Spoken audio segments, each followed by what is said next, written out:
ইংলিশে কথা বলতে যাচ্ছেন, নিয়ম অনুসারে প্র্যাকটিস করছেন, ইংলিশ স্পিকার হতে চাচ্ছেন, কিন্তু কোন টপিকে ইংলিশে কথা বলবেন টপিক খুঁজে পাচ্ছেন না।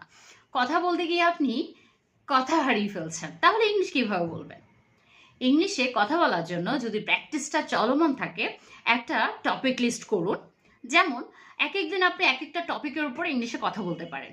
যেমন আজকে আপনি হলিডে সম্পর্কে বলবেন, ছুটির দিন আপনি কি কি করেন, হলিডেতে আপনি কি কি করেন, সব নিয়ে আপনি ভাবুন, ভেবে ইংলিশে বলুন। বলার পরে কি হবে, আপনার কনফিডেন্সটা বাড়বে এবং যে যে শব্দগুলো আপনি খুঁজে পেলেন না হলিডে সম্পর্কে বলার জন্য, সেই শব্দগুলো খুঁজে বের করুন। খুঁজে বের করে আমি যে সিস্টেমটা একবার বলেছিলাম ভোকাবুলারিগুলো কিভাবে আপনি শিখবেন, সেই ভোকাবুলারিগুলোকে নিয়ে এক্সপ্লেইন করবেন, লিখবেন, এক্সপ্লেইন করবেন। হলিডে সম্পর্কে আপনার এক্সপ্লেইন করা হয়ে যাবে। কার সাথে করবেন? আপনার তো পার্টনার নেই, আপনি ভাবছেন সেটা। পার্টনারের প্রয়োজন নেই, আপনি নিজে নিজের পার্টনার হয়ে উঠুন। বাট কিভাবে কিভাবে আপনি নিজে নিজে পার্টনার হয়ে উঠবেন? খুব সহজ বিষয়।